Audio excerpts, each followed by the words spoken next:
welcome guys to another episode of the Grapevine Podcast. I'm Shell. And I'm Soph. I'm Creeper Crisis. Our special guest here, Creeper Crisis, episode 26. So guys, we are here with our guest, special guest from all the way from London to join us on another episode of the Grapevine Podcast. This is Creeper Crisis. Rapper. Welcome. We're going to do the drums. I was going to say there's like no drum roll. Chairs in the room, nothing. Should get a tambourine. No sound effects, I've not made it yet. So what's going on? I'm alright, you know. I'm alright. And how was your travel down here? To our good old Brummie. Yeah, it wasn't even far. Like 2 hours. It wasn't? It didn't feel like it. It literally felt like driving to your cousin's house. You know what I mean? It didn't feel like... Oh, okay. But you're from London though, innit? To go to your cousins, if they live one side of London, you live the other side. It's the same as coming to Brum. It's small, so you know for a fact that it's exactly like that. It just felt like going to my cousins. Mm. Yeah, but thanks for coming. Yeah, appreciate it. You're doing your thing. I thought, I want to be a part of this, man, 100%. Oh, thank Nice. you. So where do you get this name from, Creeper Crisis? Oh, see. All right, so when I was 14, I had a music partner, and his name was Silent V. So that was short for silent but violent. You know, like the little names that we had when we were running around school. Yes. So what happened was, I'm like, yo, bro, let me get your name. And he was like, nah.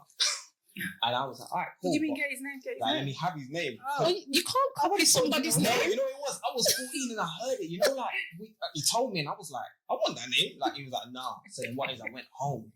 I went to the school library first and I stole a thesaurus. And then when I went home, I looked in the thesaurus. Don't steal, kid. When I went... But if it's a thesaurus, I don't steal when I was trying to steal his name. Dictionary, that's fine. I was trying to steal his whole name. How could I say don't steal when I was trying to steal his name first? So I looked in the thesaurus and under silent was Creeper. And then under violent was Crisis. Okay. So he was like, let me have your name. And I was like, no. And it was CC. Creeper Crisis. But yours actually sounds better because it's more of an undercover. No, you know, the violent bit. I know. Yeah, that sounds, you're better off. Sounds a bit aggressive. You're going to see a concert silent but violent. Yeah, silent but violent. That's like when your mum names you Margaret or Mildred, like, and you're like 16. You can't be like, my name's Mildred at 16. You know what I mean? When you got an old person's name, but like, nah, Creeper Crisis, and it was just more subtle for me. It's like, yeah, it is a lot better. I appreciate that. Well done. The creativity started from young, you see. Yeah, I was trying to be inventive, man. Just literally, you should have seen me as well. Dedication, sneaking into the library, just like looking around.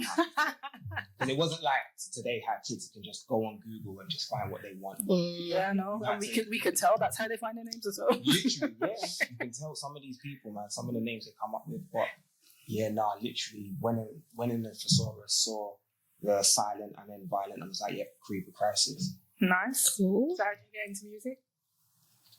Once again, being around that same little circle of guys, and we was just going radio. At first, it started off like radio once. And when we was young, I think the person who owned the radio station, the pirate radio, I think he gave us the graveyard shift.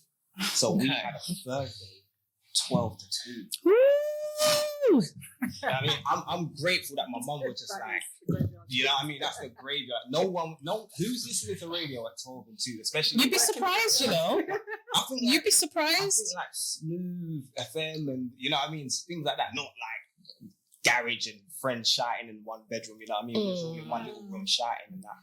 But the only thing is we built a little fan base in school from that, because on Friday, the next day, 14. Wow. So then the next day, everyone's like, oh, pick me up next week. I'm like, yeah, I got you, man, I got you. Lately, ain't going to say, no. Who's going to be a reader like, shout out to Gavin, yeah? Like, no. Gavin, you better come up with a tag name. You can shout out to Gavin. Silent but violent. Yeah, we had the thing is, to be fair, I only got into music, shout out to my older brother, Foxy. I only got into music to impress my older brother. Okay. Because it was the thing where I was young, he was doing it with his boys. How much older was he? So my older brother's got 3 years on me. Okay. So how it was in the household, it was like anything he did, I followed that. So he was the inspiration from home. 100%. Yeah. Give me flowers. I have to. I've heard this before, you know. I have to. And the thing is, he was that, you know, that big brother, you don't want the little brother to come. So I ain't allowed snitching. I used to go to my mum like, Mum, he's not letting me MC, because that thing was called MCing. Yeah. He's not letting me MC. Mum was like, oh, let him do his figures with his boys. And then he was ignorant about helping me how to write. Because I'd go to him and say, I don't understand the format of lyrics. And he'd be like, it's 8 lines. I'm like, what does that even mean? So I'm coming back to him with 8 words. Okay. And you know what, he don't want me to do it initially, so he's now getting agitated with me, like, this is what I mean, go away when you don't know what you're doing. And one of these guys said to me, look, come here. And he showed me 8 lines on a paper. Yeah. And then that's when I went to my guys with it. So I took the blueprint to my boys. Yeah. But my boy already had the name. I think he had the name on like just trying to be cool. And then we got into it from there. We had our little crew, little Thursday graveyard shift. Yeah. That's a nice little start of your journey, actually, isn't it? Being on radio and whatnot. Oh, it was amazing. For me, and especially now getting to be my older brother, and why I used to trick him. Because I used to read a thesaurus back to back in the dictionary. Like even now, you know the shows, like my intricacy and how I write is like complex. So I was doing that from the thesaurus at 14. So then my brother would sneak me in events when he's battling. I'd be like, no, let him get involved. Let me like, and they'd be like, he's not in your crew. And I'm like, yeah, no, he's cool. And then they'd be like, he's only 14. But then when they hear me spit, my older brother's like, yeah, you can come with us. So yeah, man, it was a good thing. Okay. So you stepped up? 100%. I used to trick him and take other people's lyrics, like take my lyrics to him and pretend they were his favorite artist's lyrics. Yeah. So I'd be like, yeah, you know, such and such on radio. I'd be like, yeah. I'd be like, yeah, he said this the other day. And I'll be reading it. He'd be like, yeah, he's the best, you know. I'm like, yeah, that's my lyric at 14. So does he know that you looked up to him like that now? Like, yeah, I'll give him his flowers, man. He was on radio actually yesterday doing his little stuff with his crew, and not little stuff. Let me never disrespect him like that. I apologize. He was doing his thing with his boys and that yesterday. Nice. But yeah, I'll give him his flowers all the time. He was probably the first to do music in that. I think my mum's brothers did it, but they didn't do it on the level that he was doing. I think they did it in the house, like around us. He took it to radio. Like, do you remember the Sidewinder? Yeah. He did the Sidewinder. He did the big circuits. Okay. And then I ended up doing stuff with like Crazy Titch, all of that kind of stuff. So yeah, it started to get big for me, man. But with music, I was never serious with music. I always did it to impress my older brother. Like, yo, that's your favorite. So you wasn't doing it with the intention of Never. I used to be like, that's your favorite artist, yeah? Alright, cool. I'm gonna show you I'm better than that. Because of how he closed the door on me initially. So it's like, yeah, I don't want to help you. But yeah, man, that's how I started. I was going to ask if you two have ever done anything together, joint like tracks, or do you have any plans to? We had loads of like tunes that we did back then together, like loads, like when we was doing garage and that. But we actually had a crew together. So 10 years ago, we ended up building a crew of just a family. So it was just me, my 2 brothers, and my 3 cousins in the crew, and it was just a family thing. Even now, everyone's still around. The crew, like MF, which is Music's Future, is still around, but it's just me and my cousin Kane now. Where the rest of them, they're kind of just still around, but not everyone's into it like we used to. Okay. But yeah, we've done loads of stuff together. Now he's doing like full grime, and I'm over here doing hip hop. So okay. Because you know what, this is a period of time where I feel like hip hop can kind of go amiss, can't it? Like, everyone is into the grime. Yeah. And it seems to be not just like youngsters into the grime. It's because before I felt like it was more youngsters, and now everybody's listening to grime. That's a fact. That's a fact. It is grime and drill. And drill, yeah, exactly. You know what I mean? UK hip hop it's there, but it's not as respected. No. It's not as mainstream. But those are the best artists. But that's a fact. Because of the fact that it's being overshadowed, if you don't do it the drill avenue or the grime avenue, you don't really get the recognition. Exactly. 100%. So what's making you stick to hip hop then, other than veering into? In the car coming up here, I just showed my cousin a drill song. And I used big up cousin in the background. Yeah, shout out to my cousin Pan. Literally, I showed him a drill song. I want to show people today I can do it all, because, like I said, I come from grime. I came from that. Yeah. So yeah, I dabble in. I do both when I'm ready. But now my main focus is more hip hop. And I think with hip hop, you can more express yourself more than you can because the BPM's a bit different. Yes, so true. The tempo is just, you know what I mean? That's like pump your fist tempo. No disrespect to them. You know what I mean? Like, you know what I mean? Like, the only thing we want is like your heart racing where you can hear something and there's passion behind it. So with hip hop, the tempo's different. So there's a more of a message you can put across as opposed to just putting words together and waiting for reloads. And that's true. I think that's why we love hip hop, innit? So true. You see, the difference for me is music now is more of a feeling than it is a meaning. Like when you know what I mean? When we were coming up, it was a meaning. It meant something to you. Like someone could have did something to you. Like my mum was playing Lauryn Hill in her bedroom. My dad might have hurt her. Do you know what I mean? Like it meant something to her. That was hilarious. You know the subliminal. You know. Yeah. Was the X Factor? The X Factor was like, hey, you know, he may have been wrong. Like, oh my God! I used to pump that in my bedroom as a teenager. Nobody had hurt me yet, but I felt it.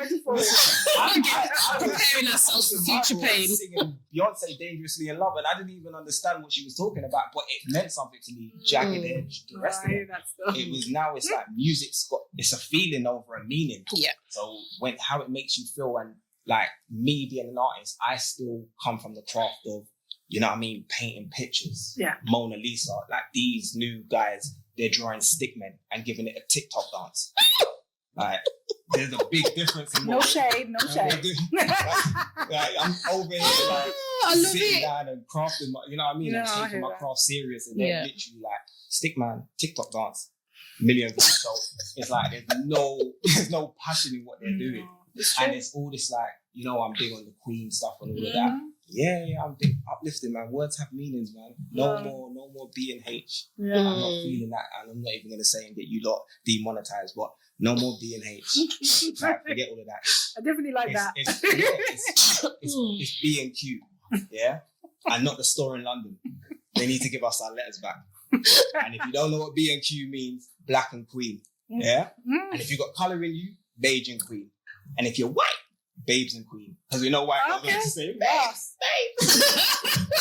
Yeah. So B and Q, man. So it's like all this using the N word as a term of endearment. I'm not feeling any of that. Like for me. And back then, you couldn't call Queen Latifah a B. No. You couldn't call. Can you imagine? No. Can you imagine? Who you calling a B? Can you imagine if you said that's a Queen Latifah? So there's a message missing, and that's what I've returned for. I said to myself, I need to go across this message. Yeah. No, it's a good message. It is. Yeah. It is. Thank you. Let us know what you think in the comments, guys. But yeah, we like that. No, it's needed, definitely. Thank you. So how do you go about selecting your beats and stuff? So my cousin behind the camera, my cousin Pun. I'm dying to say don't. And you know what's crazy? Shout out to my cousin Pun. He ain't even a producer or no form, but he, like, my first ever project that I put out, my cousin found the beats. And and then he's the first person to hear my style and to say, cuz this beat would suit you. And now to this day, even though I work with other producers, I don't want to put names out there, but and the reason why I say that is what I'm about to say next. I send it to my cousin, like, yo, cuz we tell him, what's he saying? It's fit. And he'll be like, yeah, cuz that's the one. You know what I mean? And he'll tell me, no, cuz, trash. So yeah. 100%. No, it's you good. don't make beats though. No, but you just say it. But he can make beats. Because there's a beat that I needed back in the day, Borrowed Time. And it was like a young Jeezy beat. And of course, Jeezy might have purchased the beat. And my cousin was like, we're going to remake it. And he remade it from scratch. Okay. Yes, but you don't make beats. Yeah.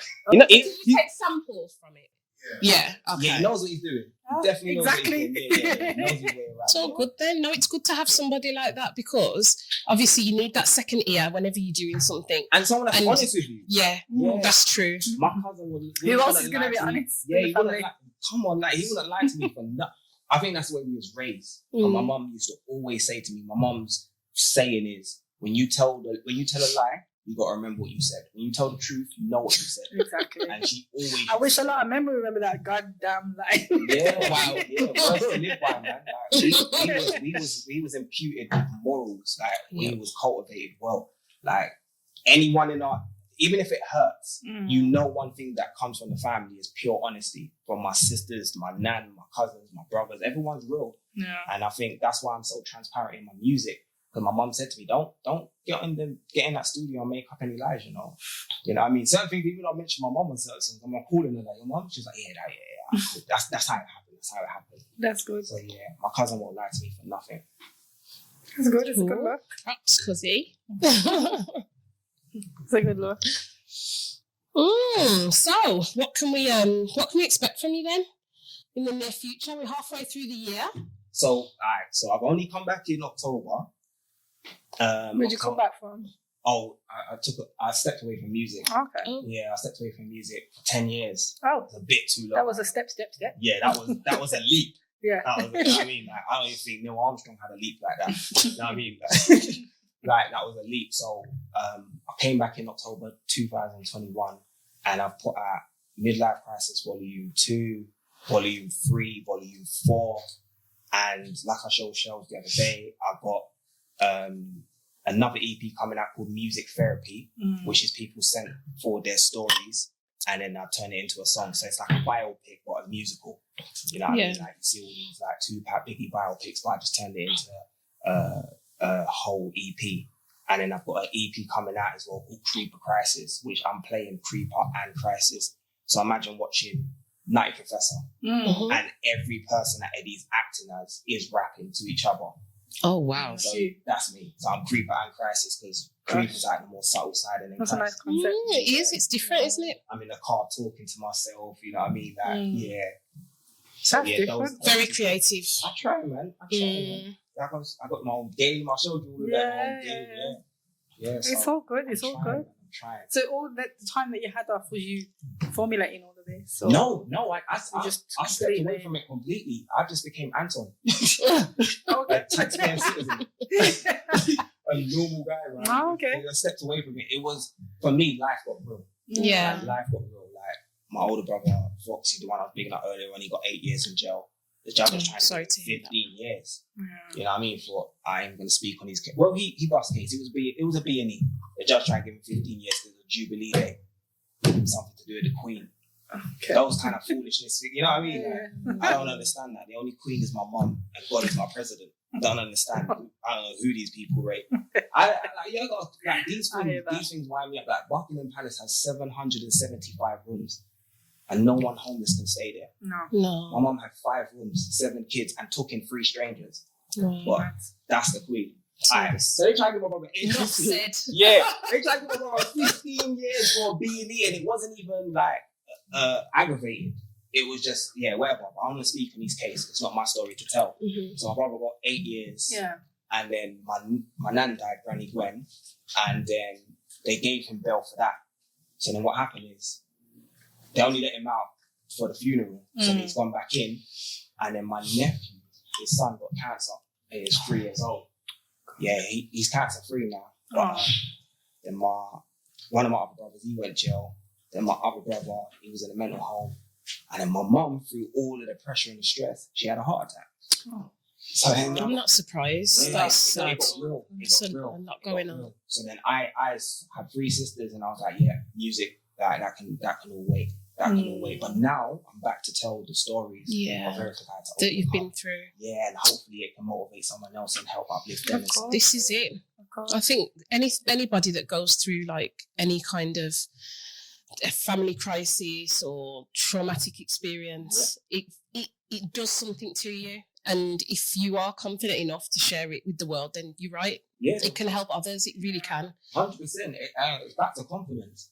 The world tries to break you, you know what I mean? Like, the world tells you to humble yourself and stuff like that. Nothing's humble.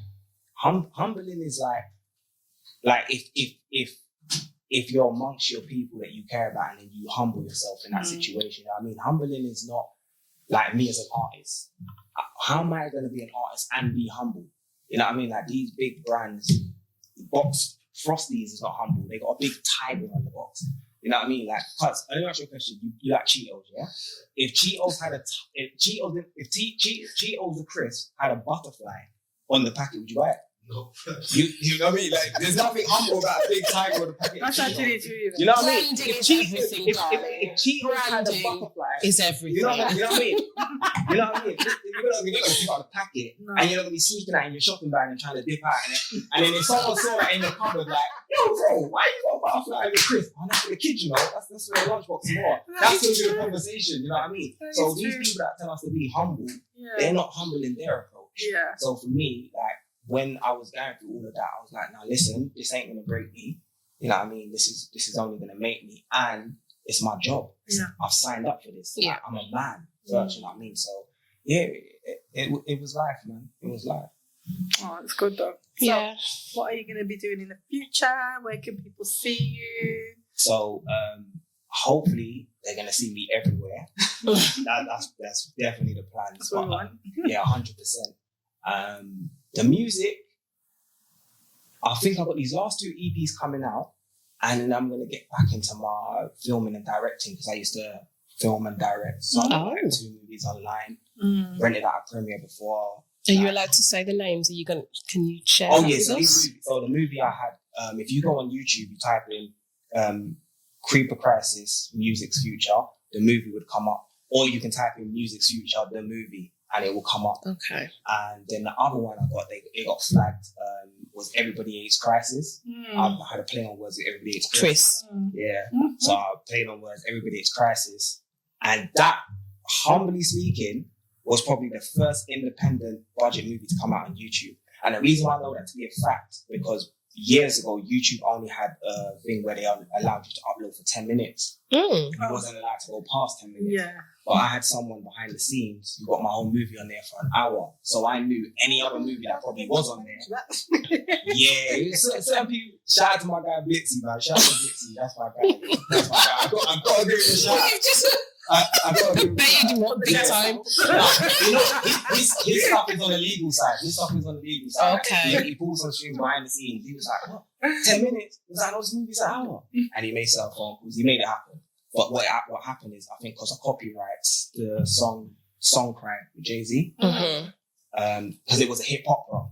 So every scene went into a new song, but that particular scene was a song to an ex. Oh, okay. So what happened is, I think they flagged it and now they've muted the whole thing, but it's still online, it's still there. I'm not ripping that down. Like, dates have meanings.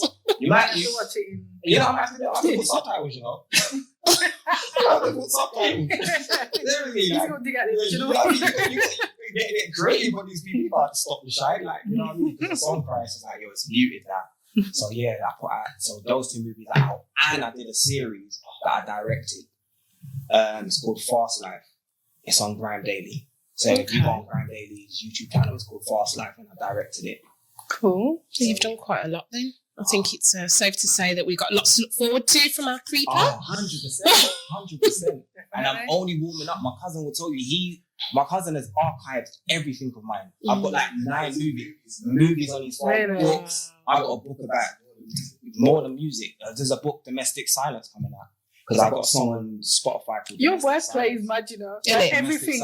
Everything's silence. That's silence, yeah. That's the silent situation, man. A lot of women suffer in silence. And domestic abuse is not even just always physical. No. You know what I mean? Sometimes that's mental. You know what I mean? Because I've never cheated on none of my exes, never put my hands on no woman I dealt with. So no one can't come out and say, well, he hit me. Like, you know what I mean? So I thought, let me go ahead and do this song. But then there's a book to follow up to it.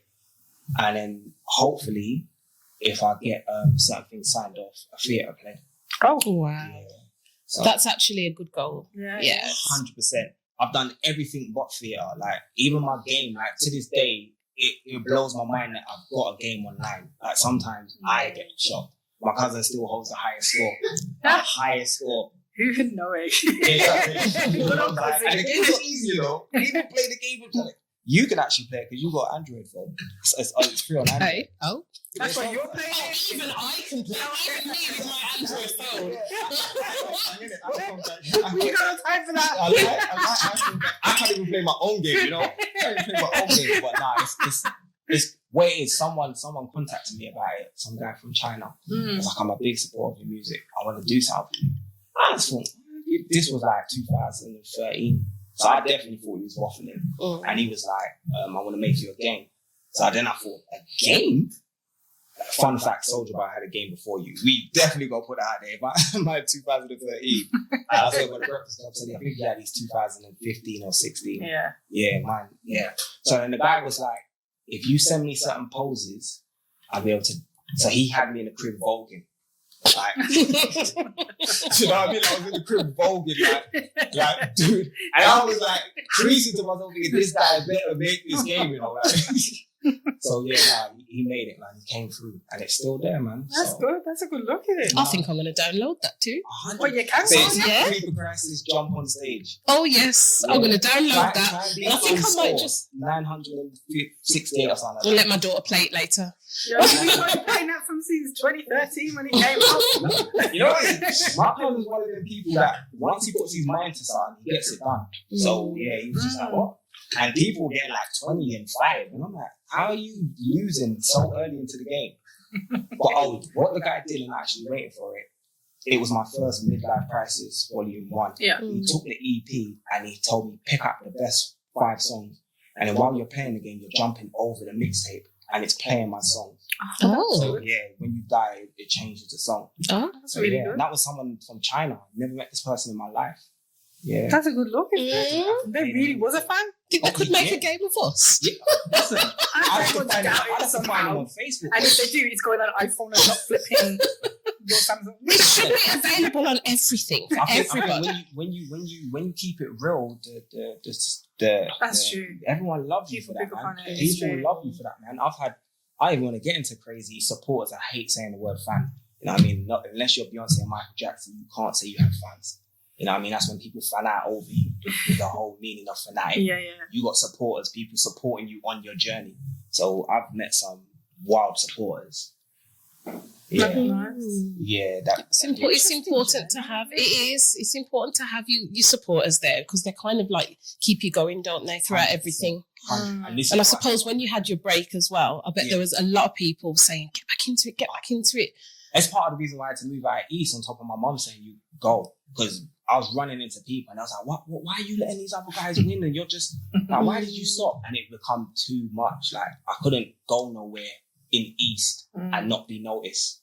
And then it was, when you're trying to just live a normal life, you know what I mean? It was just, for me, it was just like, nah. And then I thought, no, I've got to come back. I've got to come back. Like, even the other day, my sister said to me, our cousin said, oh, he's too old to be rapping.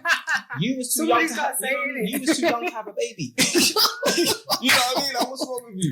You know, I don't understand. Yeah. I couldn't believe she said that. And I don't get people, but like, how is it we can work for these corporations, these white people? Yeah. You know what I mean? The white man, whatever, for till we're 60 and collect a pension, but we can't work for ourselves until we're ready. This is it. Like, that doesn't make any sense. Society, they put limits on stuff. Yeah. It's like, it makes you sometimes think, shouldn't I? Exactly, but you should. It's never too late to go for whatever you need to go for to make you happy because you live once, innit? So black don't crack unless it's on crack, you know.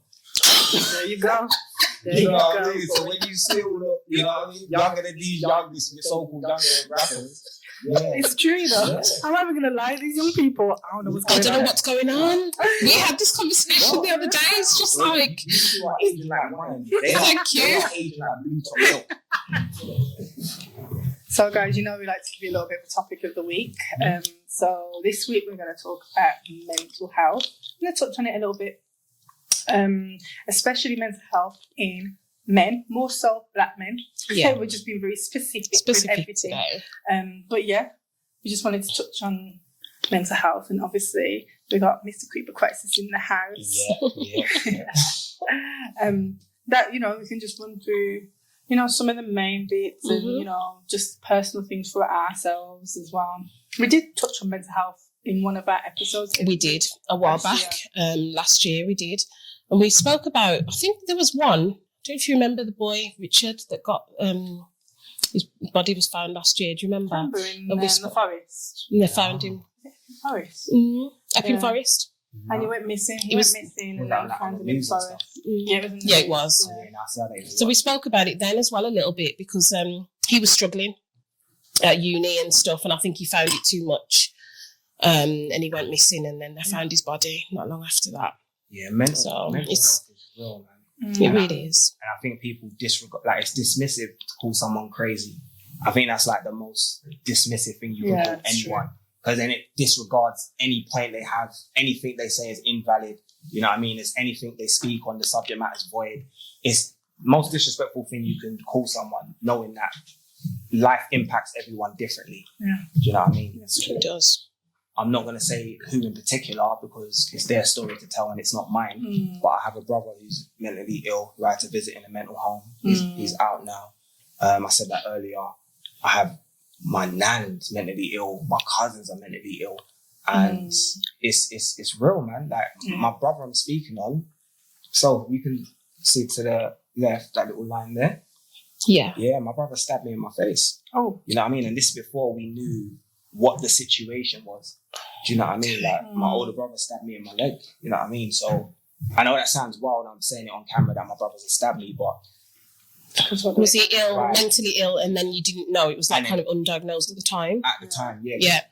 That kind of behaviour, you know what I mean? It's for me, it's normal when we're living in an environment we're in and you're doing it to kind of strangers and, you know what I mean? People that are you're defending yourself. But when it happened in the house, we couldn't identify what the problem was. And then after the fact, we find that there was a situation. I remember being 16 and I'm not going to speak on the family member because, like I said, it's their story to tell. But we had a family member come stay with us who weren't mentally well. And like I said, my mum took in strangers. We had a house, 5 bedrooms, and my room was empty because I didn't like no one staying in my room. And at 16 years old, I had big man responsibilities. I had to take care of this person who just did something that was incriminating because of their mental situation. And I had to wake up in the middle of the night and have this person in my face, like how I am to the mic and saying stuff to me like the voices in my head are telling me to hurt you. But you know what I mean? But you're my family, I'm not.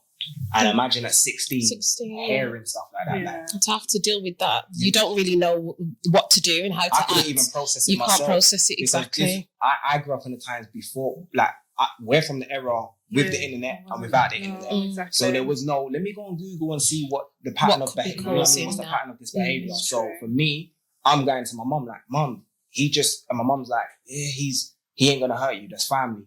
But for me, it's always been a situation in my family. My cousin, he can tell you, like, we can name over 20 people with mental health issues in our family. And for me, I'm not no doctor, so I'm not going to diagnose anyone. I strongly do believe it's the weed, the drinking, the food we eat. I think even if you think about it, it doesn't help, does it at all? There's a lot of linkage with things like that. It's true. Think about food. Think about what any form of cow or chicken goes through, or a fish. A fish is in the net, like panicking. And then man in the hood are eating that. And then you understand that's gone into the fish or the cow or chicken's bloodstream. And then you're putting that in your system. So you're making yourself paranoid. You're making yourself skits. You know what I mean? You're making yourself agitated because the animal, that's why you got like free range chickens and stuff like that. And people opt to have that kind of stuff. But it's a lot. Since I've been eating clean, half of the stuff I used to think when I was in the hood, I don't even think no more. You know what I mean? And a lot, they won't be able to see it. And a lot of the smoking, and it's no disrespect to my weed smoker because everyone around me smoked. Did you smoke? I smoked once, you know? Okay. Once. And then after that one time, I realized it wasn't for me. Yeah. You know what I mean? And I drunk once. So I've smoked once and I've drunk once. And it was just to kind of like, and that's the most I've done drug-wise. And I've never smoked. Some people take it to the extreme now. It's funny how you put alcohol in that category of drug. And it can be a drug for a lot of people, I mean, some people, like just socially, just how we'll have a little bit with a bit of water, a little bit of juice, mix it up, spritzer, do you know what I mean? But we have fun with it. It's not like, oh, we need it. No. So, you know. And I say that from a perspective of we've actually had drunks in our family. Like we just lost, I don't want to say his name, but we just lost a family member to alcohol poisoning and stuff like that. So sorry to hear that. Hey, you know, it's crazy. Some people, like, they bottle up things so then they find their answer in the bottle. And I think mental health also has an impact when not alcohol. Let's make this clear. Weed. when you're on like things like weed and you're now high and you've escaped reality, when you're no longer high, you've got to accept reality. That comes with depression, that comes with stress, all of that. People don't understand that stuff adds to it. So yeah, man, it's a big thing in our community, and I feel like it's the reason why crime's high. Yeah, it is. You know what I mean? And it's not good. A lot of people do smoke weed. I have a friend that was diagnosed with mental health because of the weed. And it took him ages to get his life back on track. It took him like 14, 15 years to get himself back on track, but it's had to be without the weed, weed free. Like you said, the clean eating and just getting away from the normal environment and just moving away and just doing things different. It takes a long time because the environment has a big running factor in it as well. Yeah, that's we need to do more acceptance in that. Like, these are the same. These people are crazy to me. They'll get in the water of a shark and say he's dangerous. No, that's his habitat. Yeah, so it's the same people that will say he's in the hood. He's criminal. Yeah. No, this is our environment. Do you understand? Like, if they didn't spill half of the things in the environment, we'd get along fine. Exactly. Self-hate wouldn't exist. No. Do you understand what I mean? Like, all this mental illness and wanting to harm someone that looks like you. Like, how we would never hate ourselves. Do you know what I mean? And where does that come from? Like, why would you want to harm your own people? Exactly. That's all that self-hate. That's all that self-hate, and that all plays a part in the labels. You know what I mean? We've allowed ourselves to be labeled. We've allowed ourselves to be told what we are. Do you know what I mean? And it's no disrespect to anyone. It's just a fact. Yeah. And it's true. Like, that's what's happening. Definitely right. Like, this is what we're seeing now. Seeing all the kids, like you said, going out and killing each other, and because we unity. We don't own anything right now. We just exist. We got billionaires, millionaires, and they've not put nothing into the community for us to own anything. No. We've got Little Italy. You've got Chinatown. You've got Jew Central. All we have is the hood. And black people think that's ours. That ain't ours. No. That's the ghetto. That ain't ours. That has nothing to do with us. It's created to suppress us, isn't it? It is. You know what I'm saying? And I think the mindset's so warped. So like I was saying to someone else the other day, like, we're not even in our natural habitat. So like, you had most of the celebrities coming out and saying boycott like things like Gucci and stuff like that because they were racist. No. We live in the UK. You don't live in the US. Let's boycott our countries. They're both racist. Let's go back. You know what I mean? I don't do trends and hashtags. If we're going to boycott something that's racist, we're living in a racist country. Let's go back. But no one don't want to do that. Everyone just wants to be a part of a hashtag or a trend. No one wants to keep it real. And this is why mental illness exists. Because half of these guys that are in the entertainment world, they're promoting a lifestyle that is not reality. And the kids can't separate entertainment from reality. So all of that, them watching what other people are doing and then them looking at their circumstance and having to accept their situation, that's stressful. It is because they're trying to live a life that isn't theirs. Basically. People living that are happily here because a lot of them are still committing suicide. They're going through their own struggles 100%. In that lifestyle as well. So it isn't just what you see. There's something more going on behind it. That's exactly it. Yourself. Like, I'm a size 7. Yeah. I'm sure if I tried to put on what size you want to give it? My shoes are 6. Right. Imagine if I tried to squeeze my foot in. I can't walk in your shoes. My toes are going to hurt. True. And people don't understand that. In their mind, their whole mindset is, you know what? This sounds... Let me ask both of you a question. Out of all the countries in the world, what is the most popular country? Everyone in the room, what's the most popular country entertainment-wise? Entertainment. What's the one country everyone looks to? The States. The States, right? Mm-hmm. Right. Let's put this in layman's terms. Let's simplify this so everyone understands. And I'm going to talk directly into the camera when I say this. Do we understand that? All right, Ethiopia, Ethiopia has existed 980 BCE. And for the geographical people, they myself, France has been here the longest, 480 or whatever it is. Yeah? America is only 245 years old. Can you imagine? Now, let me put this in layman's terms. Why is everyone subscribing to the little brother? Can you imagine? Think about that in layman's terms. You're 20 and we're turning to the 2-year-old to find out what to do with our lives. Yeah, this is the youngest country. Why are we not going back to Ethiopia is ours? That's our, why are we not going to the oldest? I like the way you put that. Do you see what I mean? People don't digest that, and this is what everyone's fixated. We're gonna go wrong if that's what everyone's looking to. With the 20-year-old walking over to the 2-year-old, like, what are we doing? I mean, people are finding that now. Don't you find that people are getting more in touch with themselves and they're, wanting to go back to the motherland and find out more? Oh, that's a fact. Like, a lot of people are doing that self-aware. It could be Dr. Sabi. A lot of that. Yeah, a lot. Yeah, I think we need more people like ourselves to speak on, these things that are important. A lot of people shy away from it because they don't want to be flagged. They don't want to be demonetized. True. You know what I mean? And it's important, man. Yeah, it is. Definitely. It is. But yeah, no. I'm never here to tell anyone what to do, but try clean eating for about 2-3 months. Try and stay away from like the weed. Like I said, like Soulful saying, alcohol's fine. Like you can sip alcohol, like that's fine. My cousin drinks, he's fine. Like you can have functioning people that like to drink alcohol. I think it's knowing your limits, isn't it? And doing it just for social. Because we've never smoked.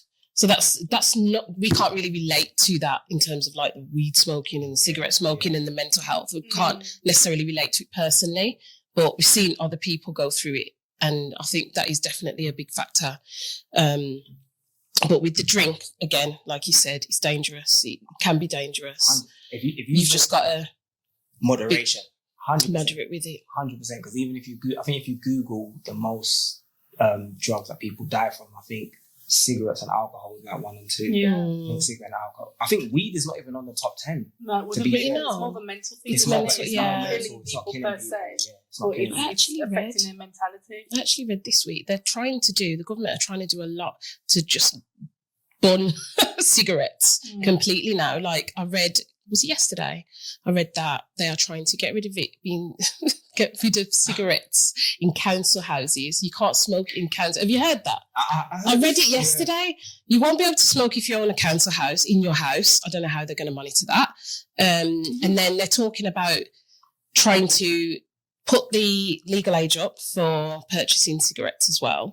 So all these things, and they're saying by 2026, they want it to be so that there's a year added on to the legal age, for buying cigarettes.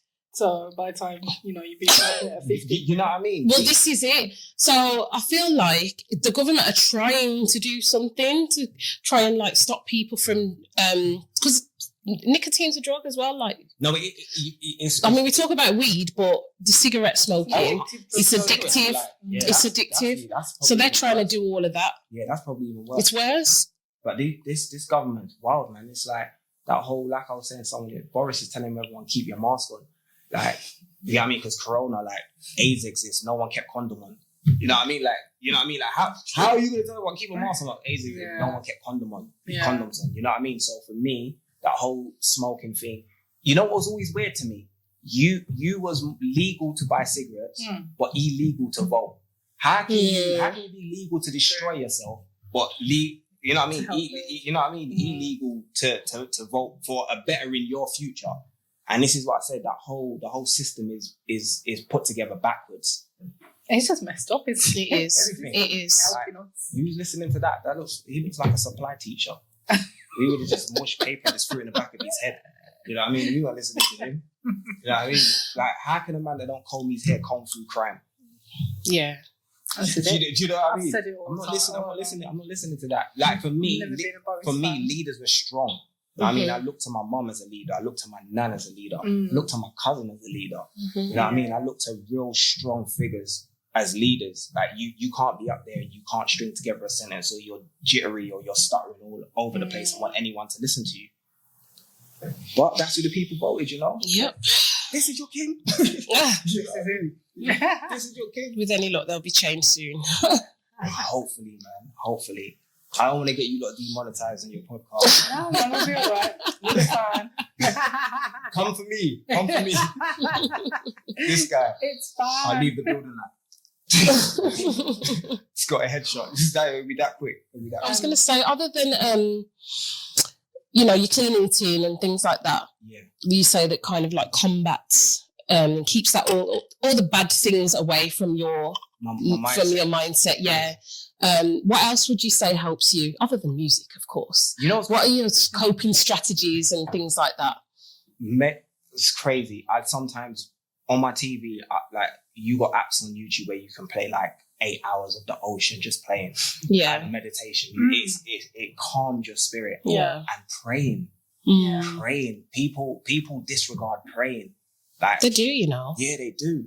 I Like, don't even realise the power of praying. you see what I mean? People go to talk to another person before they go talk to God. That's wild to me. Like, I'm big on prayers. And finding time for yourself.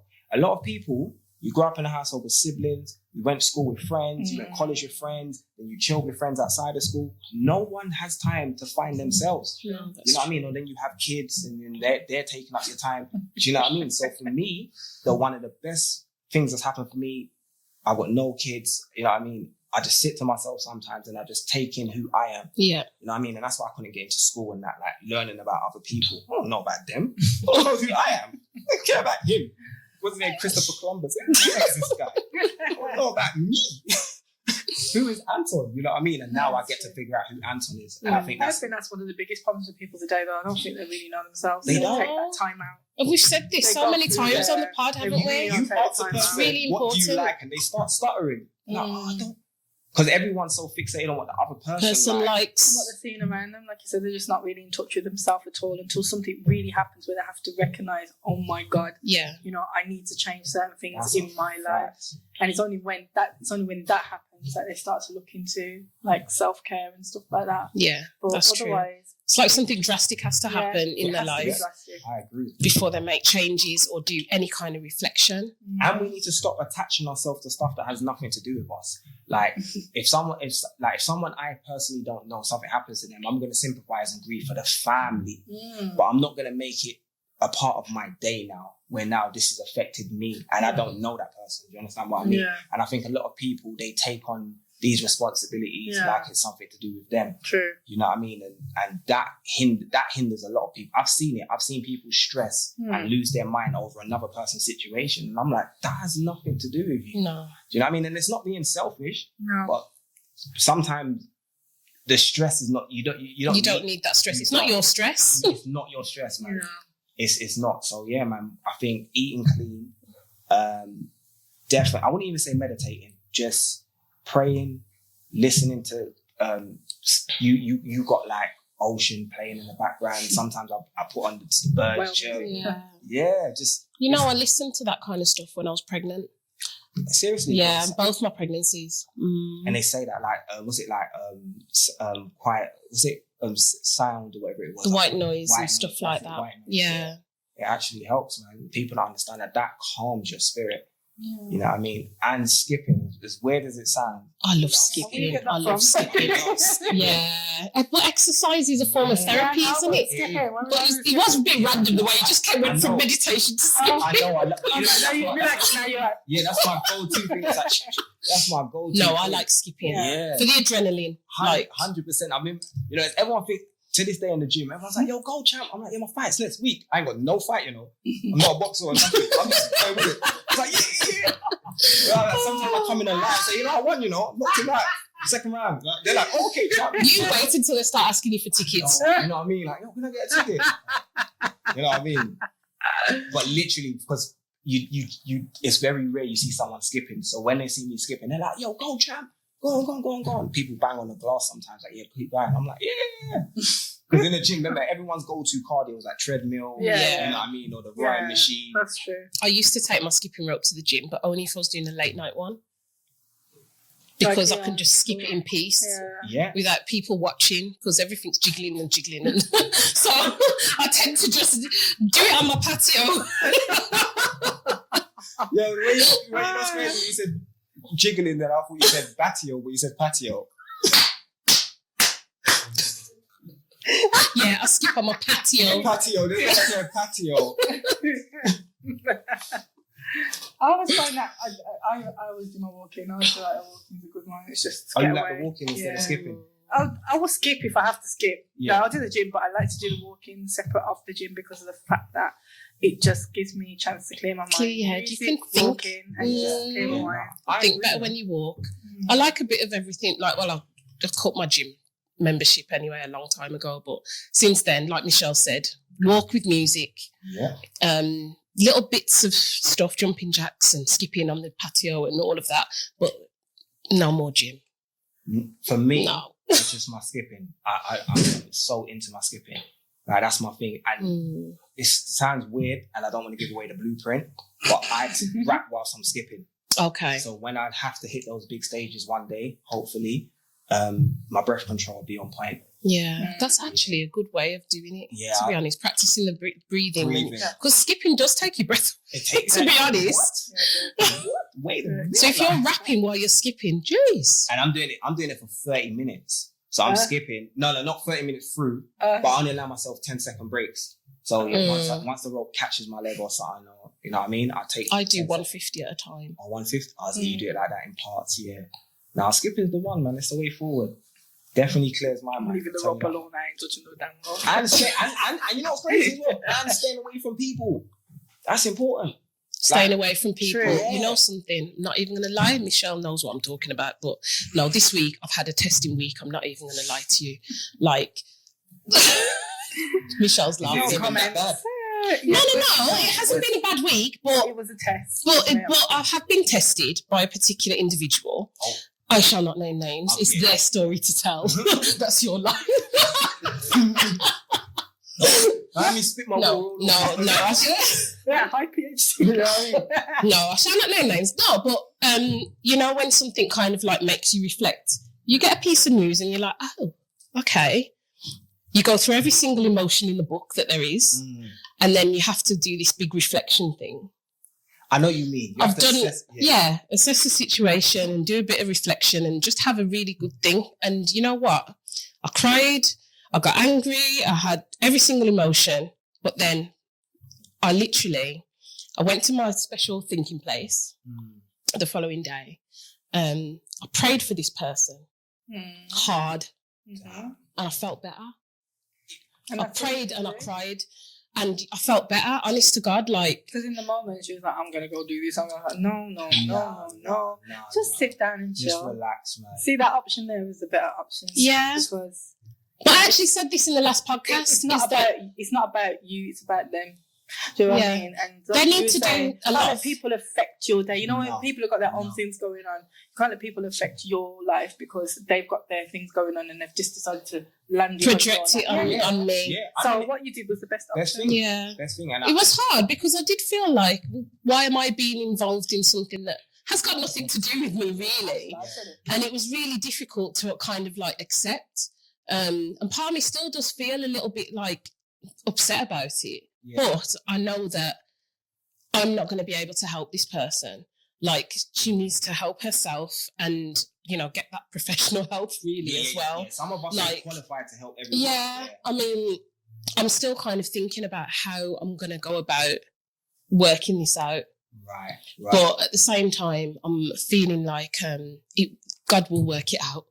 For this person and for me, do you know what I mean? Whether that means us coming together and trying to work it out together, or completely separating and just leaving that distance there, and let God do the rest. 100%. And you've got to pray. I like it. Yeah, 100%. 100%. You've got to pray for people as well, man. Sometimes I did feel better about it. You feel. From when I was young, my nan used to do that all the time. Yeah, she'd be like, "I prayed for this one. I made to pray for that one. I made to pray for that one." Because why you pray for? Why you pray for him? Because that's not the good person in the scenario. You have to pray for the bad. Yeah, because they need help. Yeah, you have to show you're the bigger person in the situation. You know what I mean? You have to be like, "Yo, God, did you notice that?" You know what I mean? I'm the bigger person in the situation. I just think as you get older, you start to realise that, you know, the things that used to bother you when you was younger and you'd get all heighty-flighty about and get into it, 100%. You start to realise that ain't worth the energy, because if now I'm going to put my energy into that, now I'm lowering my energy levels in order to be that person. So this is it, because I'm in a good place at the moment, I feel like life's going okay, do you know what I mean? So don't try and put anything bad on me. Like, don't try and stop me in my tracks. I'm not having it. So you have your story that you wanted to tell us a bit about as well, growing up. Yeah, so I've got it on 2 of my songs that are streaming now as well. That's not a shameless plug. But when I was 11, and like I said, I'm not going to give up names. It's like, to me, it's like dry snitching. But someone that was meant to be babysitting me when they were 17, they molested me. I And what happened was, I didn't know at the time what was happening, but it didn't happen just one time. It happened a few times, actually. And I was the oldest. So my older brother has a different dad to us. So when we went to my nan's, we went to somewhere different than he went on the weekends. So I was the oldest amongst my siblings that was in the house. And then I was the one that was taken upstairs and whatever. And I was 11, the person was 17. And yeah. And you know what made me aware of what was happening to me was staying at my cousin's house. Actually, I don't want to say her name. She's never been on the internet. That's not her thing. I was staying at her house, and she was like, "Go to bed, go." She was adamant about getting us to bed, and I was like, oh, "You can't tell a kid do something and do the opposite." Yeah. So she was adamant about getting us to bed, and I was like, "No, I'm gonna sneak back downstairs." So when I snuck back downstairs, they were watching the movie Showgirls, and I don't know if a lot of people seen Showgirls. It's a 19. Yeah, I remember it. And it was like there was a lot of inappropriate situations in that movie. Yeah. And I remember seeing it, and I was thinking, "Hold on. That's what happens to me." Oh. And that's what made me understand what was happening. So then I remember approaching her, and then she was like, "Yo, tell your gran, tell your nan." So I was like, yeah, "All right, cool." That went wrong. You know what I mean? I think because with my nan, she took it as me being under her supervision. And that you making it look bad on making it look bad on her. Do you know what I mean? So if I take this information back to my mum now, it looks like it was under her care. Yeah. So it was just like, I ain't like my nan actually snuffed me in the face. She actually snuffed me in the face, and I can laugh about it now because grandma was quick with her hands, but she's actually snuffed me in the face. It's the generation. It's that generation. Definitely. Not to digress here. No one, I'm talking about in street incidences, just anything. My mum, whatever that man is, no one has ever beaten me like my nan. Listen, I'm going to tell you a funny story. My nan, love my nan to death. Love her to death, My nan she don't play. So, example, one time me and my cousins in the crib, close to Christmas. My cousins pulled down the Christmas tree. She know my nan not play. So my nan said, "What's that?" So I'm there like, so my cousin cried before my nan even entered the room. So me being a young little boy trying to be a grime man, I'm like, it was me, nan.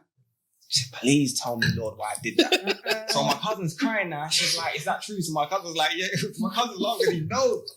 He knows the story. So what happened is, straight away, this is when I knew my nan was gangster. So my nan's turned around and said to my cousin, "Go upstairs and fetch me the vase." Yeah, for anyone to understand what a vase is like a small, like a little bucket thing. Yeah. And you can fill it up with water. So then what she did is, she got the vase, and then she went in the room and got the belt. And then put the belt in the soaking water. Oh, and then this is where I knew it was about to get real. Ross. This is where I knew it was about to get real. My nan physically went around and closed the blinds. She was one closing the blinds. Something like some scene like from Dexter or something. Just getting everything prepared, you know. Neighborhood watch was not helping me that day. She wanted no witnesses. You know what I mean? The local little perm guy with his little binoculars was not helping me that day. And my nan said, "Take off your clothes." And I knew it was going to get real. I said, "Take off your clothes." Just take off your clothes. I was like, "Oh, Lord. And then she whooped me so bad. I remember looking at her and saying, "Nan, you gonna stop?" And then she kind of was like, "All right, cool." So then I'm all lumped up, sore and that. And this is what made it 100 times worse. I'm in the bed now. And then she tried to approach me, "Baby, you know Nanny love you. You want some ice cream? Take the cream off that and get me ice." I said, "I want ice cream? I want ice. You know, you did to me. I'm in bed trying to find positions to sleep in because I'm that sore.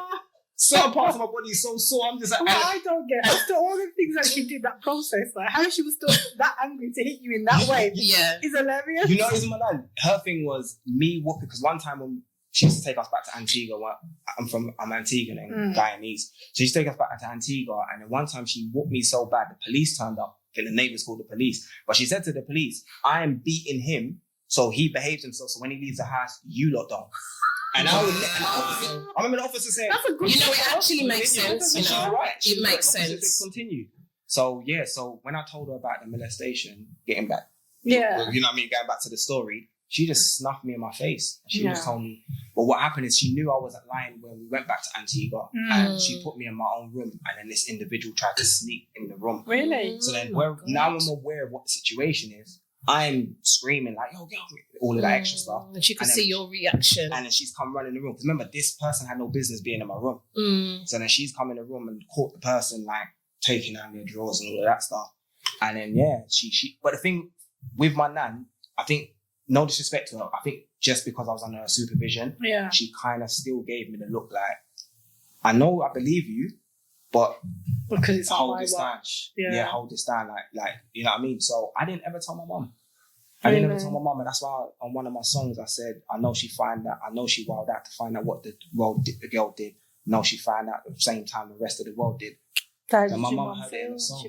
She heard it on the song. Oh my gosh. How did your mum feel when she found out? Oh, my mum was livid. She my mum was making calls to find out names. My mum found out in like 10 minutes. Like, my mum found out in 10 minutes. And I said to my mum, look, I'm 35 now. It happened when I was 11. Yeah. You know what I mean? And it's still that pain that a mother feels, though, when they know that their child is...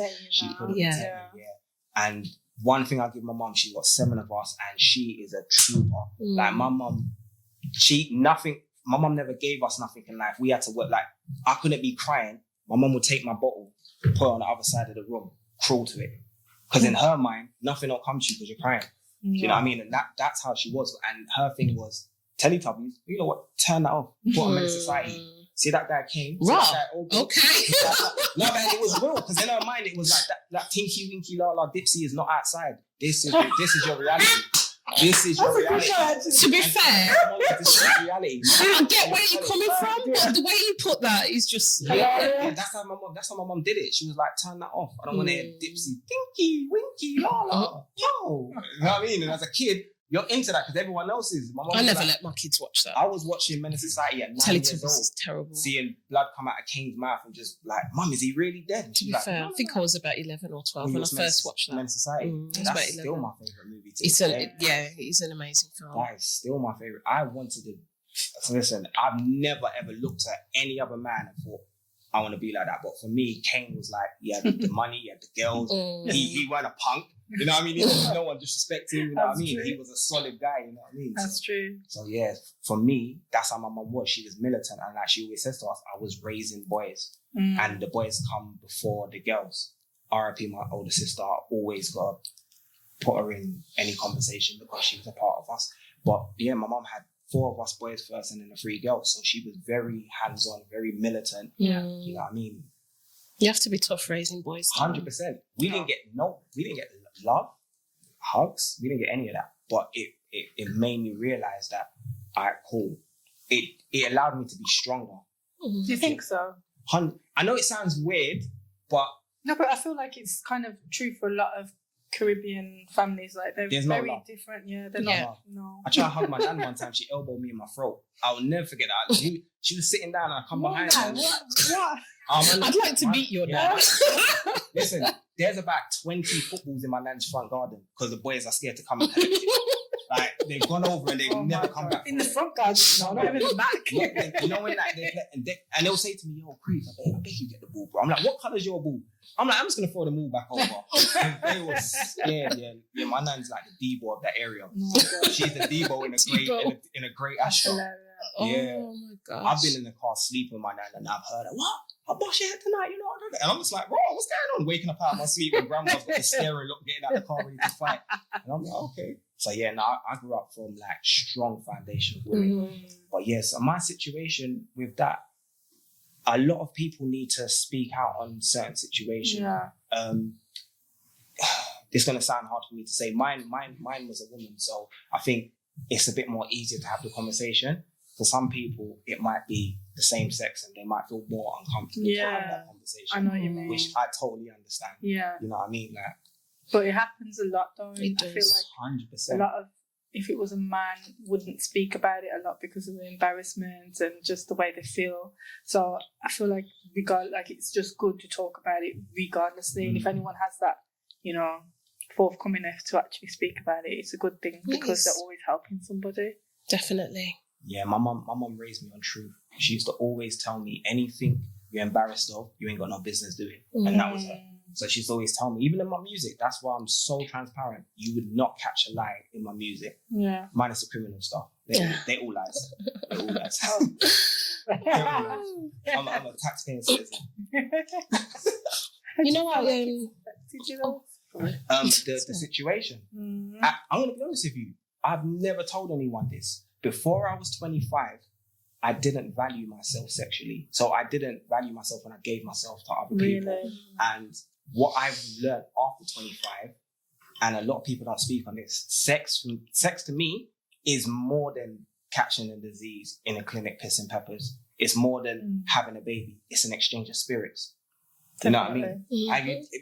We've all slept with someone where we're up, bubbly, you know what I mean? And we sleep with a miserable person, and the next day we're vexed. You know what I mean? We've just taken on their energy. That's true. So before I was 25, I literally did not see myself, you know what I mean, as more than what I am now. So now I'm very hesitant of who I even give myself to, or even, not even sexually, just who I even share my energy with. Yeah. But before that, because that was taken away from me and I couldn't defend myself, and sometimes I do look back at that and I always say to myself, I'm never, not even sexually, just in life, allow myself to be in that position again where I can't defend myself. And someone taking advantage of me. It's important. But I prayed for them.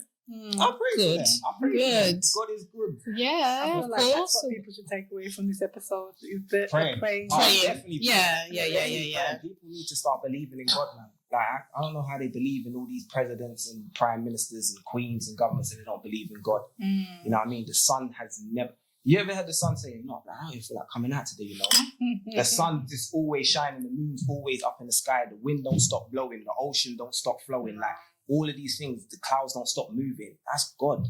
You know what I mean? You got to throw away your iPhone at some point. Do you understand what I mean? Anything that man makes is not compared to God. So when people are like, I don't believe in God, I can't even understand that mindset. No. Do you understand what I mean? It's how we've grown up, though. If we've been born into a family that believes in God, then you know nothing else. That is a fact. You know nothing else. You can't even put yourself into... That is a fact. I'm big on God, but I'm not on religion. I hear that. I know what you're saying. I'm separate because I think with religion to me is racism's cousin. I feel like it's another division. Like, my religion's better than yours, and this mine means this, and this means what. Do you understand what I mean? And it's just like a separation. Yeah. And I speak to my pastor every other week. My pastor's like my third mum.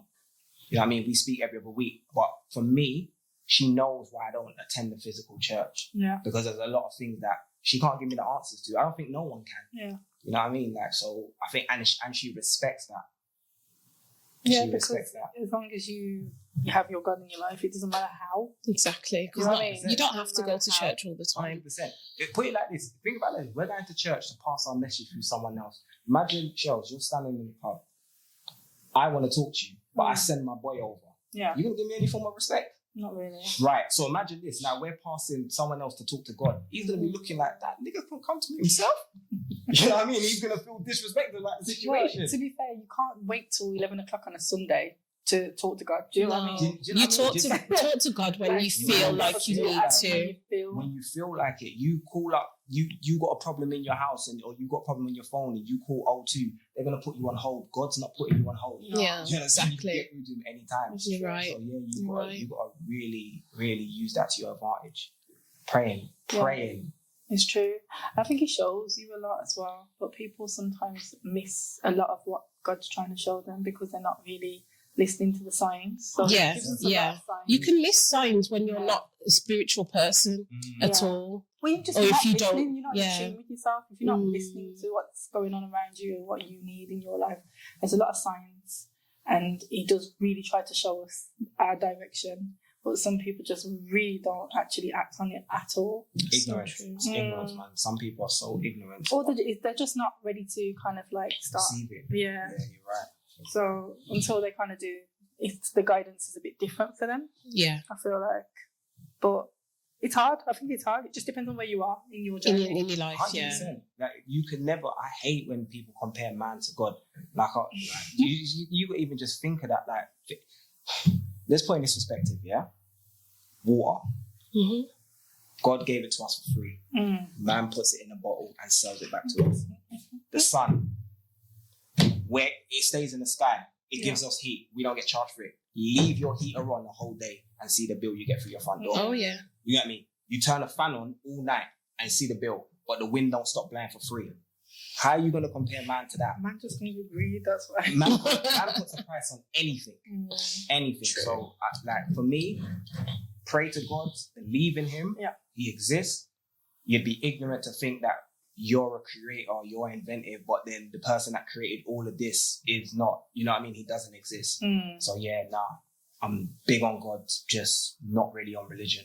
There's no respect to anyone else's religion because everyone's allowed to have free will in what they believe, but I just don't believe in any of it. There's too much of a separation for me. Yeah. That's understandable. Yeah, I've heard people say that before. It makes sense. I hate division. I hate it, man. There's a lot of that at the moment as well. 100%. I can see why.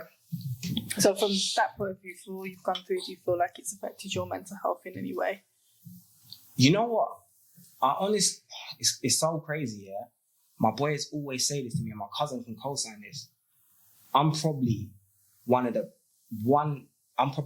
only people that I can say that I love how I move and how I think, because I've been through so much that would have broken anyone else, or they would have turned to some kind of substance abuse or whatever to escape their situation.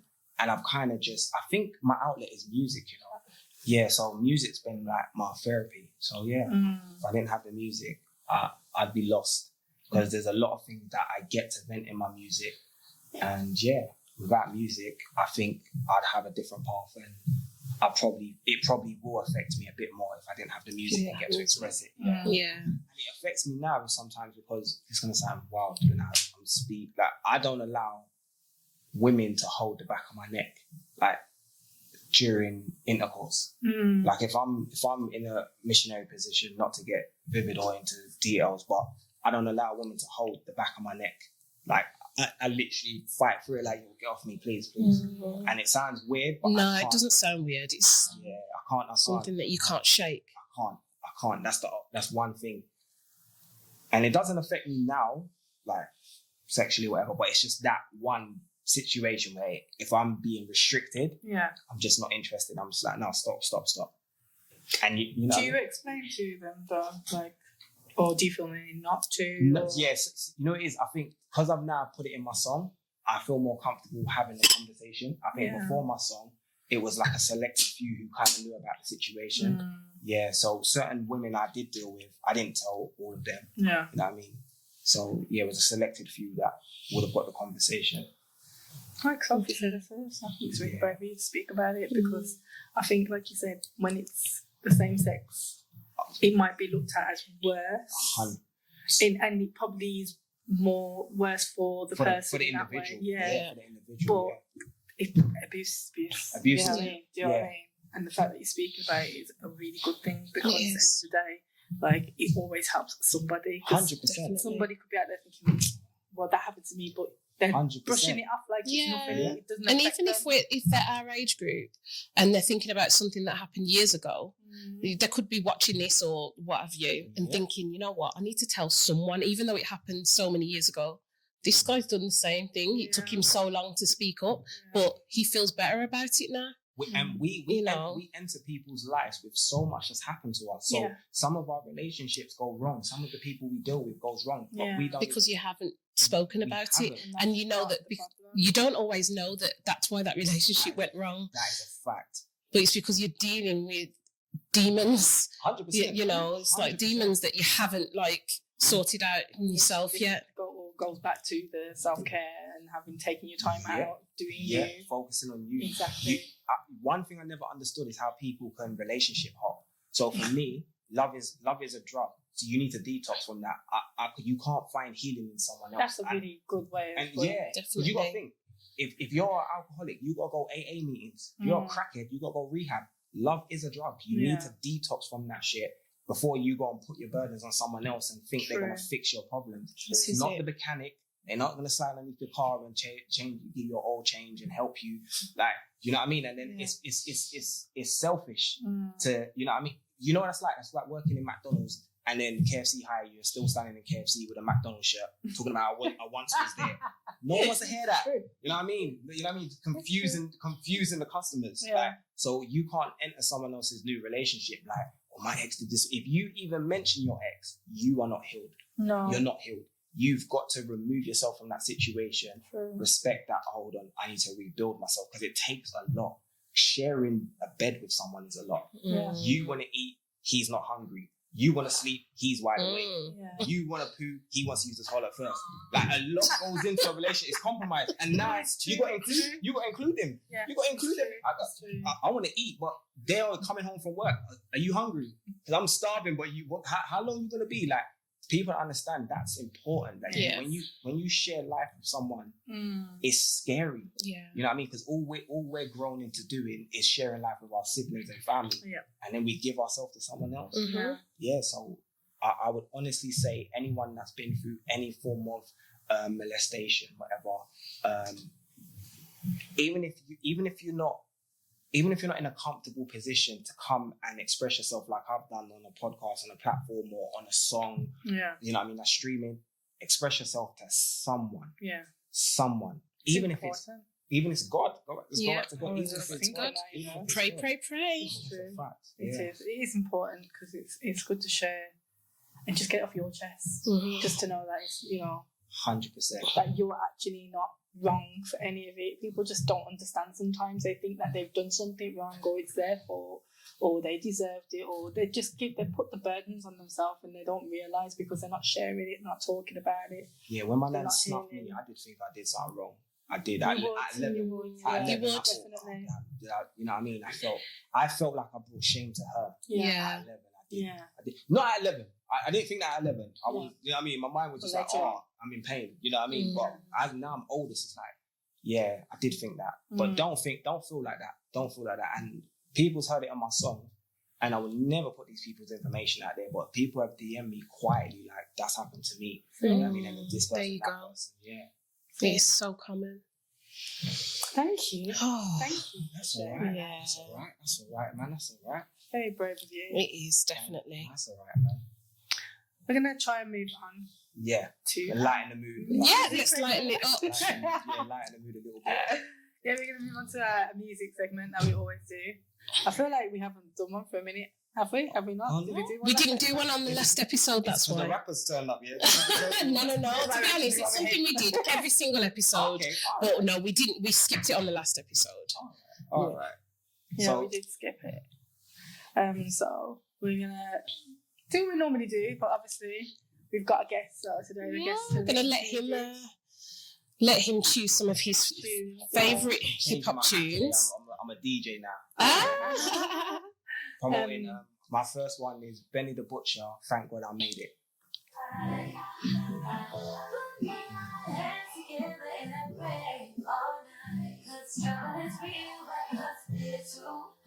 Why do you like this song? For me, just even him saying thank God I made it, and you can hear half of the things he's overcome in life, like, I can just relate to this. Like, don't take a path he forced you to take. Yeah. It's got life in the pool for me. How many of my friends in jail for life? Yeah. Gosh.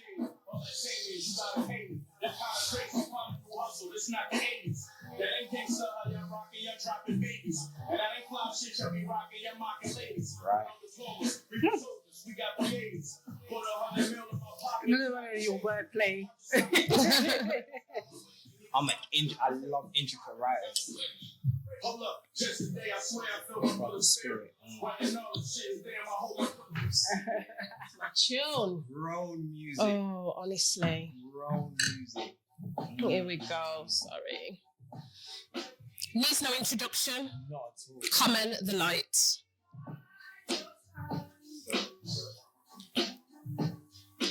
There is a light that shines for you. Michelle knows why I love this song. Do you care to share? Well, to be honest, it's just really special for me and the kid's dad. Really special, yeah. It's just always been our song. Yeah. I think real music does that. It brings you back to a time in your life. We're both hip hop lovers, and there's just certain artists, certain tracks that just do it for both of us. This is one. This is this is classic. My first one. I've gone from Update for my first one. R.I.P. Prodigy. Yeah. I knew you were going to say that. R.I.P. Yeah. I love this tune. I didn't even Stick. Yeah. I love this tune as well. Even the video, was the video was fire. They look so younger here, though. They do. They do look like babies, isn't it? Yeah. But when we were kids, they look like big men to us. Right. Yeah, that's crazy. Person taking my enemies with me. Never forgive me. Lord, for him is the Hennessy got me not knowing how to act. And I can't turn back. This is a tune, man. Mine's now Ransom Pride. A lot of people don't know about Ransom, but I know about Ransom, but I don't. To be honest, I've heard he's good, and I've listened to some tracks, but I'm probably not as deep as you. No, I've been on Ransom since DVD days. Really? Oh wow! So I've seen his growth. Yeah. Made Pride, Ransom Pride.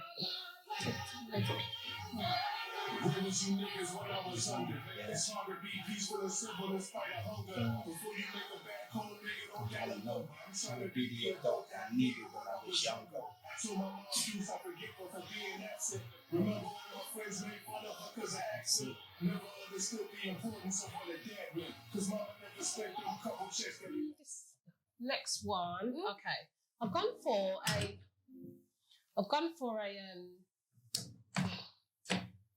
a track that probably not many people have heard of. It's not commercial, and it's not a commercial artist either.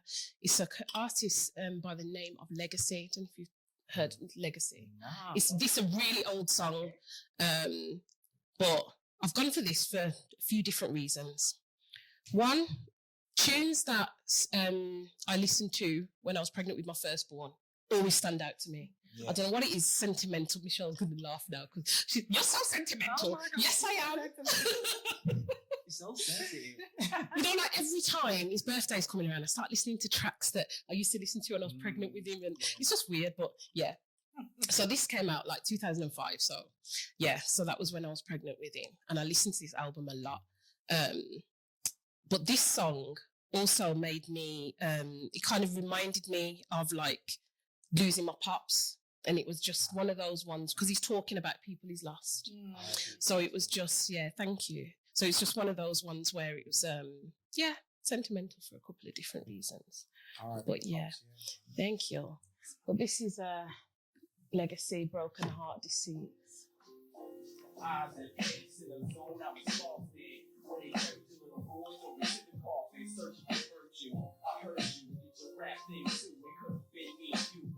Two in your chest and left you in peace rescue. When I get this money, I swear to God I'm gonna look out for my nephews. Live on through your two sons. Story a true one. It's fucked up how they wreck you. It's even more fucked up when you're up. It's my turn. Next one I've gone for Tupac. Guy. Yeah. Just gone for a little bit of Tupac. Love Pac. I'm not the biggest Tupac fan. What? Yeah, so I'm a Tupac fan. But not die hard like this one. Like, I'm not die hard. Men are more for Tupac though, aren't they? I don't know what it is. I like Tupac's looks. I like some of his tracks. I love his energy. And his passion, his poetry, his acting. So it's the poetry. It's the poetry side for girls more than. I do like a lot of his tracks, but I don't get too deep. Okay, fair enough. So I have gone. It's like that for a lot of women, you know. I'm exactly the same with Tupac. Oh man, that's my guy, man. I won't even put no one near him. When I talk about top 5 Tupac, I don't even put him in that. Really? You don't put him in top 5? No, he's just the best. Okay.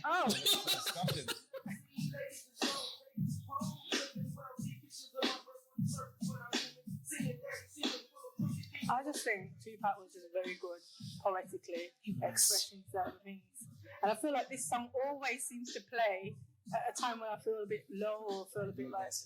Yeah, kind of thing. Kind of like a pick-me-up song. Do you know what I mean? See, the Tupac song that I was going to choose today was Keep Your Head Up. Yeah, I like Keep Your Head Up. That's one of my favourite ones. He did that for Queens. Man. Yeah, that's true. Queens, man. That's true. That's true. Then when I was vexed. When Jada was good. You know what I mean? You know what I mean? We do a lot of speaking about Jada. I know. I know. When she was holding, I think now she's like a Tupac playlist. Oh yeah. My bad. Yeah, when Jada was good, man, she was in the Keep Your Head Up video. Yeah, she was walking past. Now she's the keep her head down. Whoops. Whoops. Yeah, she actually did put her head down. Oh, babes. Yeah. Can we edit that in, babes? Really? Yeah, can you imagine if you put that in there? Yo, that was actually shows that was on point, you know. So my last song is Benny the Butcher, Thanksgiving. For me, just seeing when I heard the news that he got shot and being in the same profession I'm in, like rapping and stuff like that, and I know how dangerous rap is. Like everyone wants clout now. Yeah. Everyone wants to rob the rapper. Everyone wants to film doing something bad to the rapper. To hear he got shot, not that I knew him personally, but for me it was just like I hope he makes it out of that. And this was the first song he did after the fact. Like he even did a video in an arm cast and all of that, just to show them that I'm not really down. So Thanksgiving.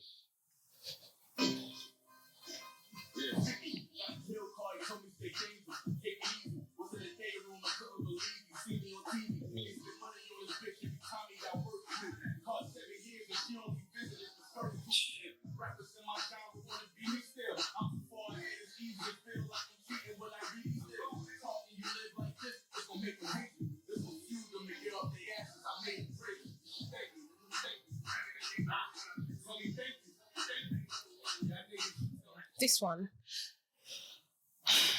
Dr. Dre, Mary J. Okay. The Message. I just love this. His brother? Yeah. I just love this beat and just the fact that Mary J's on it as well. I've always loved this tune. I do love this tune. You do. 100%. Ooh. Queen.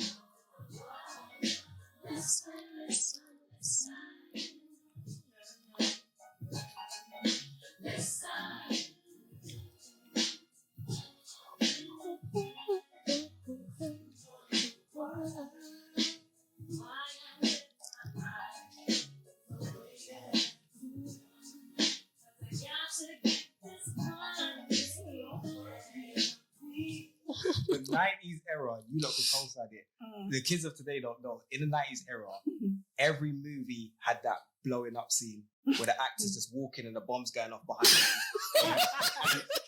Every R&B video had that one guy in the rain, like, it was raining. Yeah. The rain guy. With his top off. With his top off, yeah, his top off. And he done a little, little heart, little pose, and the rain's hitting his face, and he's like, I mean, it was like buckets. Yeah, buckets flying on to them. Every R&B video had rain. Gosh. Everyone walked in front of a bomb just blowing up. He was just casually walking up, whereas Martin Lawrence, Will Smith, in the 90s, you know what I mean? The bombs going off or the rain hitting them. Fire and water, you know? It's true. Yo, good old 90s, man. Good old 90s. Yeah. And my last one, though. It's your last one. Yeah, your turn. So my last one is Slum Village. I just love Slum Village. And I think part of that is, it's the J Dilla thing. It is definitely a Dilla thing.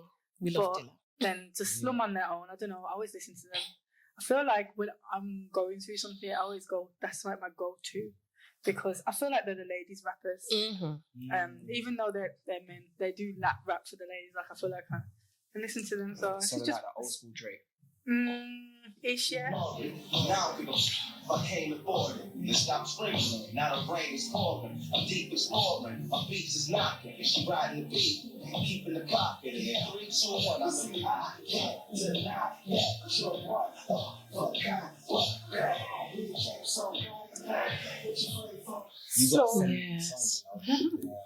Yeah, this is all like we can share knowledge in it and share our it's tunes. The Breeze and then the one the Broken Heart. I know the common song and the one beat for that, but yeah, you lot can send me that. I will listen, man. Yeah, look them up. This is what we're here for. To to share. Share, man.